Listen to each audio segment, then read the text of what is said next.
आपलं पहिलं युनिट सुरू आहे कॉस्ट शीट आणि टेंडर. त्याच्यावरचं आपण 27 नंबर उदाहरण घेऊया. हा जो 27 नंबरचं उदाहरण आपण घेणार आहोत, मी तुम्हाला त्याची PDF कॉपी पाठवलेलो आहे ग्रुपवर. हा उदाहरण थोडं लांबलचक आहे, पण तुम्हाला अभ्यासासाठी खूप सोपा आहे आणि खूप फायदेशीर सुद्धा आहे.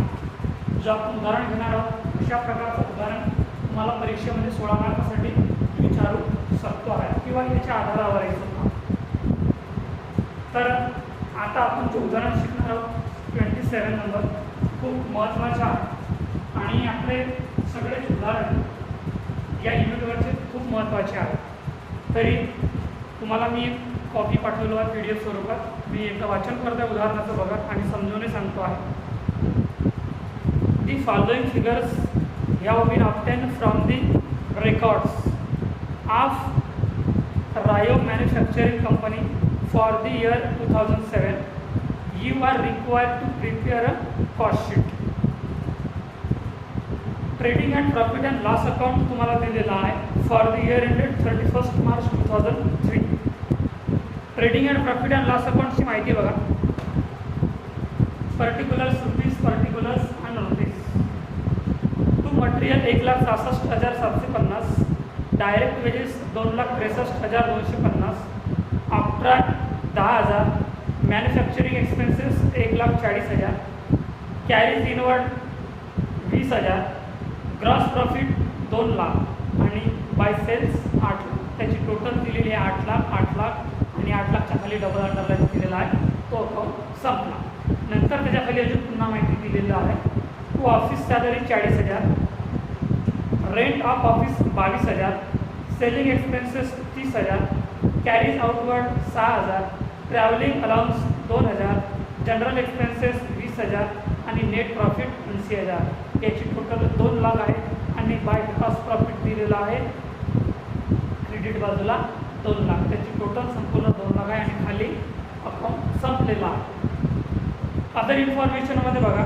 अ work order has been extended from 1st April 2003 and the expenses are as follow. पहिलं पॉईंट आहे मटेरियल रुपीज 19,675 म्हणजे 19,675. Next point wages rupees 26,325. Next point factory overhead 10% to wedges.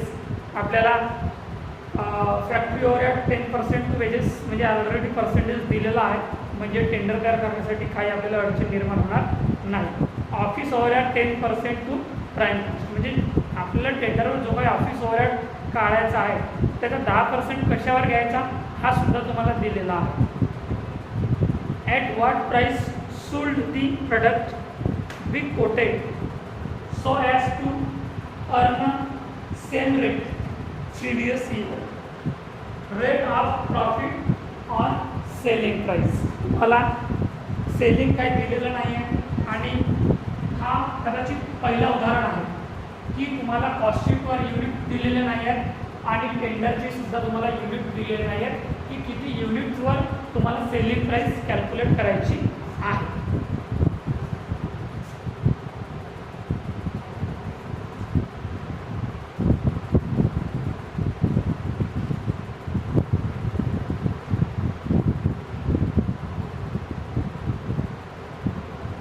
तर आखणी करूया आपण. ज्या पद्धतीने आपण याच्या आधी आखणी करत आलेले आहोत त्याच पद्धतीने आपल्याला आखणी करायची आहे.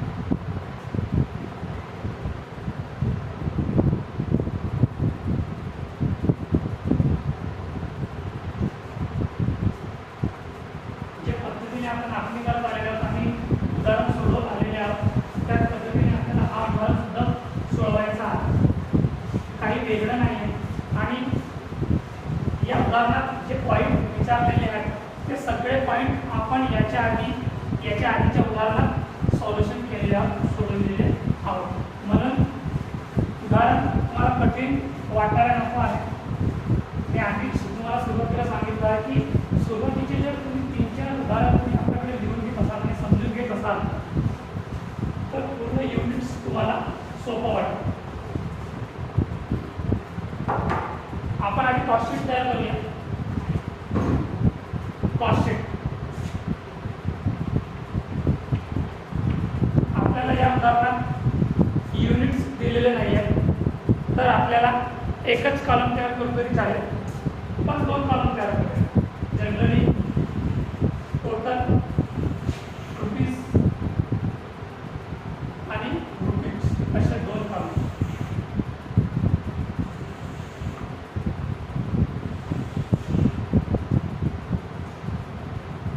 काय विचारलेलं आहे? To material. पहिलं पॉईंट दिलेलं आहे मटेरियल. म्हणजे आपण पहिलं पॉईंट काय कॅल्क्युलेशन करूया? Consumer material. आपण डायरेक्ट मटेरियल सुद्धा लिहू शकतो आहे, पण कन्झ्युमर मटेरियल आधी आपण पहिलं पॉईंट कॅल्क्युलेशन होतो आहे आणि तुम्ही असे लिहित चला. कन्झ्युमर मटेरियल बरोबर काय काय येतं? मटेरियल 1,66,750. मटेरियल 1,66,750. मटेरियल नंतर आहे ऑक्ट्राय. डायरेक्ट वेजेस तर नंतर येईल.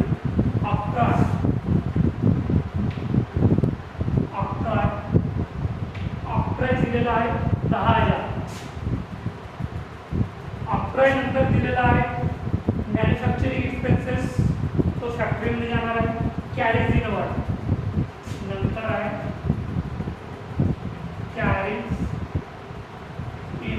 कॅरेज इनवर्ड दिलेला आहे 20,000.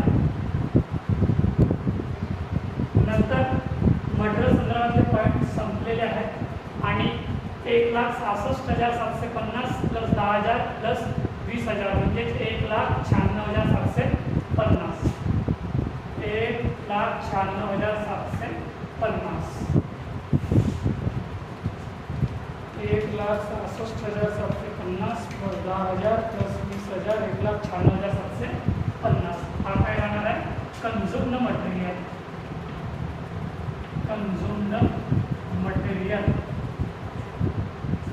याच्या आधीच्या उदाहरणात आपण अशा पद्धतीने सॉल्व्ह केलं उदाहरण, पण तिथे closing stock of raw material असायचा आणि हा जो काही मटेरियल पिरियड होता ओपनिंग स्टॉकचा, याच्यामधून आपण closing stock of raw material minus करत होतो आणि मायनस केल्यानंतर जी काय रक्कम शिल्लक राहत होती ती कन्झ्युम्ड मटेरियलच्या नावाने शिल्लक राहत होती.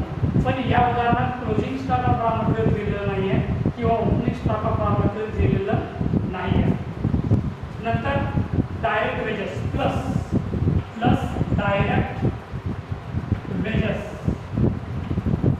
डायरेक्ट वेजेस दिलेल्या 2,63,250. 2,63,250. आता याची टोटल करा. 2,63,250 टोटल आहे 4,60,000. 4,60,000 हा काय राहणार आहे? Prime cost. प्राइम कॉस्ट नंतर आपला पॉईंट कोणतं कॅल्क्युलेशन होतो आहे?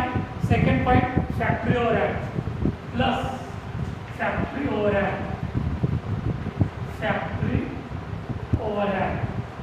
फॅक्टरी ओव्हरहेड बघा, फॅक्टरी संदर्भात काय खर्च दिलेले आहेत.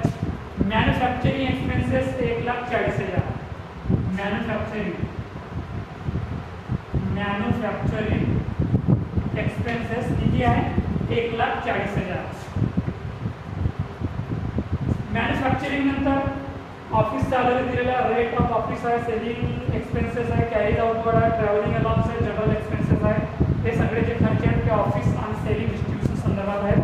म्हणजे फक्त आपल्याला फॅक्टरी संदर्भात एकच पॉईंट दिलेला आहे, तो म्हणजे मॅन्युफॅक्चरिंग एक्सपेन्सेस.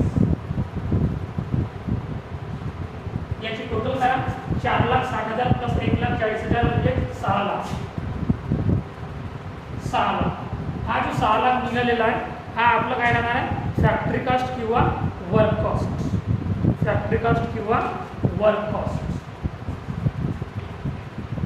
फॅक्टरी कॉस्ट किंवा वर्क कॉस्ट. फॅक्टरी कॉस्ट किंवा वर्क कॉस्ट याच्यानंतर आपला पॉईंट कॅल्क्युलेशन होतो आहे office overhead. Office overhead office overhead म्हणजे बघा काय काय खर्च दिलेला आहे ऑफिस संदर्भात. To office salary 40,000.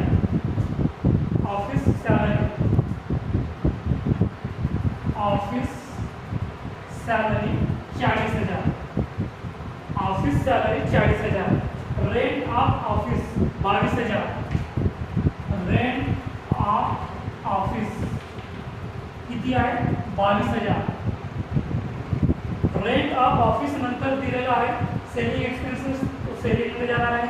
Carries outward सुद्धा सेलिंग मध्ये जाणार आहे. ट्रॅव्हलिंग अलाउन्स सेलिंग मध्ये जाणार आहे. नंतर जनरल एक्सपेन्सेस हा ऑफिस मध्ये येतो आहे 20,000. General expenses 20,000. General expenses 20,000. याची टोटल 40, 60, 70, 80 आणि 82,000. 82,000. आता याची टोटल करा 6 लाख प्लस 82,000 6,82,000. 6,82,000 हा काय लागणार आपला cost of production. Cost of production. Cost of production नंतर शेवटचा पॉईंट कॅल्क्युलेशन होतो आहे plus selling and distribution expenses. Selling and distribution expenses. Selling and distribution expenses बघा या संदर्भात खर्च दिलेले आहेत. Selling expenses 30,000. Selling expenses 30,000. नंतर कॅरीज आउटवर्ड 6,000. कॅरीज आउटवर्ड किती आहे 6,000. कॅरीज आउटवर्ड नंतर दिलेला आहे travelling allowance 2,000. Allowance travelling allowance allowance 2,000. आता याची टोटल करा 30,000 6,000 36,000 36 आणि 2 38,000. आता याची टोटल करा 6,82,000 प्लस 38,000 7,20,000. 7,20,000 हा काय राहणार आहे टोटल कॉस्ट. टोटल कॉस्ट नंतर पॉईंट येतो आहे प्रॉफिट. प्रॉफिट नंतर शेवटचा पॉईंट सेल्स. बघा आता हे सेल्स किती दिलेला आहे बाय सेल्स 8 लाख म्हणजे किती राहणार आहे 8 लाख सेल्स. आता आपल्याला प्रॉफिट काढायचा आहे तर प्रॉफिटचा फॉर्म्युला आहे sales minus total cost. Sales किती आहे बघा सेल्स आहे 8 लाख. सेल्स आहे 8 लाख. 8 लाख मधून टोटल कॉस्ट 7,20,000. 8 लाख मधून 7,20,000 मायनस केले तर किती होतील 80,000. आणि 80,000 काय राहणार आहे प्रॉफिट राहणार आहे. समजलं विद्यार्थ्यांनो. खूप सोपं उदाहरण आहे. आपण सोप्या पद्धतीने सॉल्व्ह करत आलेले आहोत. खूप मोठं जरी उदाहरण दिसत असेल पण मात्र त्याचं सॉल्युशन एवढंच राहणार आहे. आणि जे काही उदाहरण लांबण्याचं सुद्धा विचारत असेल पण आपल्याला जे काही पॉईंट्स विचारणार आहे परीक्षेमध्ये आणि आपण जे काही समोर उदाहरण घेत आहोत तर ते सगळे पॉईंट्स आपण अभ्यासलेले आहोत. त्या सगळ्या पॉईंटचा आपण अभ्यास केलेले आहोत. त्या सगळ्या पॉईंटचं आपण सॉल्युशन करून दाखवलेले आहोत. म्हणून कोणत्याही प्रकारचा जर या उदाहरण विचारेल तर ती कोणतीही अडचण तुम्हाला निर्माण होता कामा नये. म्हणून मी प्रत्येक उदाहरण नवीन घेतो आहे जेणेकरून परीक्षेमध्ये कोणत्याही प्रकारचं जर तुम्हाला उदाहरण विचारेल तर त्याचा अगदी सोप्या पद्धतीने तुम्हाला सोडवता यायला पाहिजे. हे झालं कॉस्ट शीट. आता कॉस्ट शीट नंतर आपण बघूया टेंडर. कॉस्ट शीट नंतर बघूया आपण tender. Tender TENDER tender.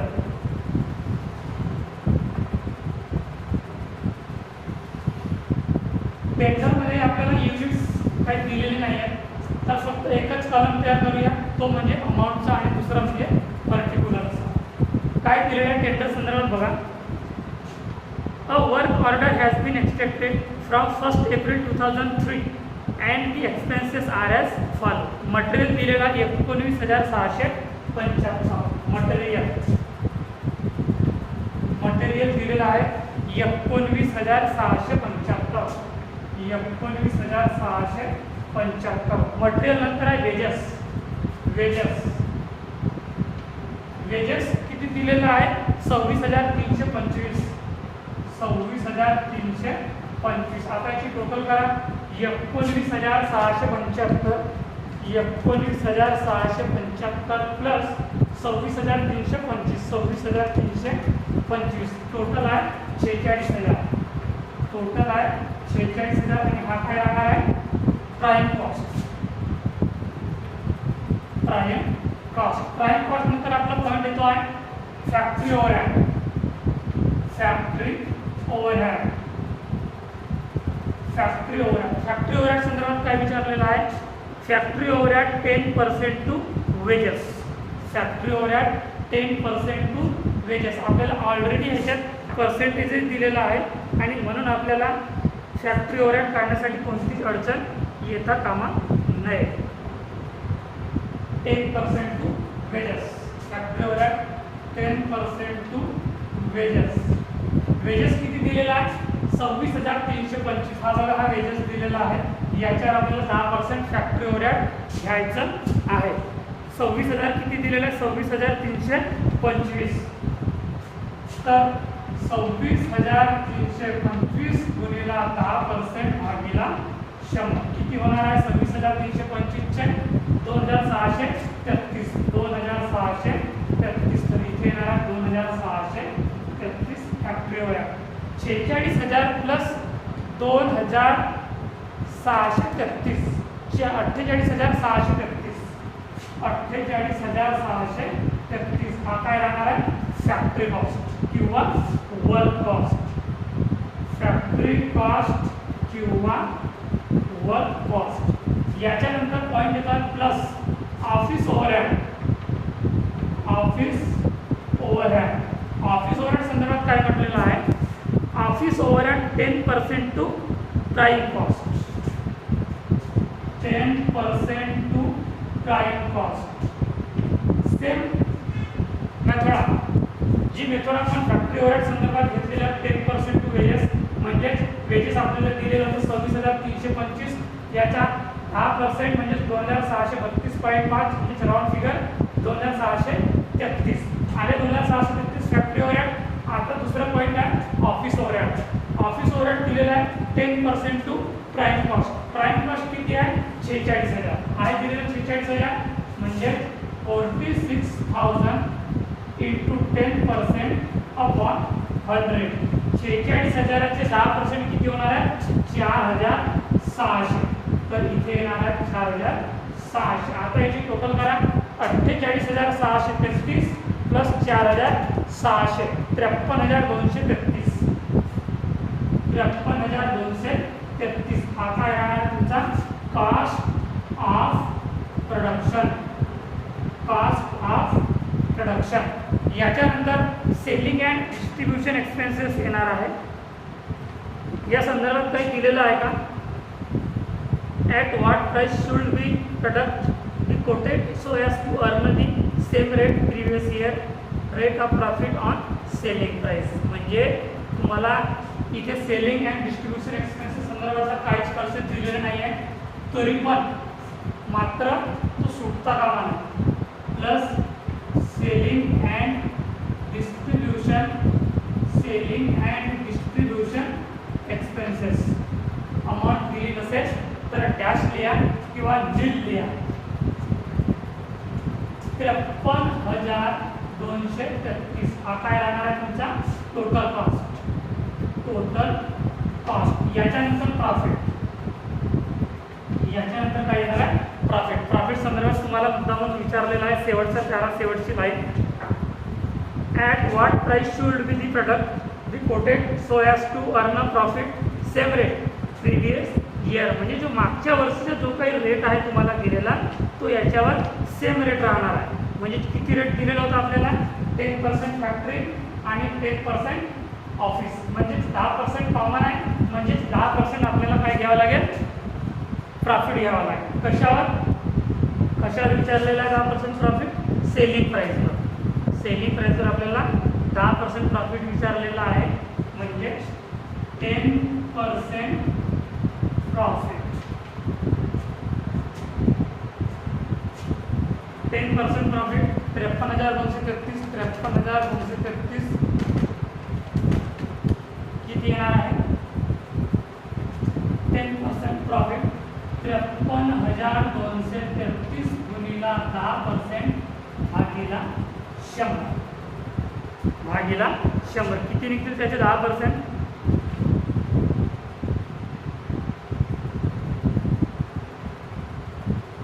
Sir एक मिनिट. सेलिंग प्राइस म्हटलेला आहे, टोटल कॉस्ट म्हटलेलं आहे, profit to selling price. Selling price म्हटलं असेल तर आपल्याला 100मधून जो काही पर्सेंटेज विचारला असेल तो मायनस करावा लागेल. म्हणजे 10% प्रॉफिट टू सेलिंग प्राइस.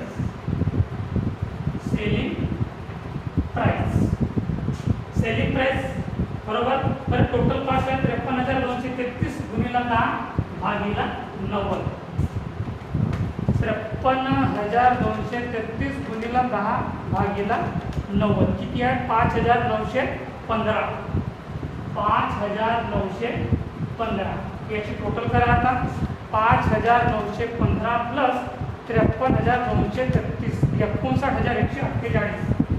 59,148 हा काय राहणार आहे? Selling price. सेलिंग प्राइस हा उदाहरण इथं समजलेला विद्यार्थ्यांना खूप महत्त्वाचा उदाहरण आहे.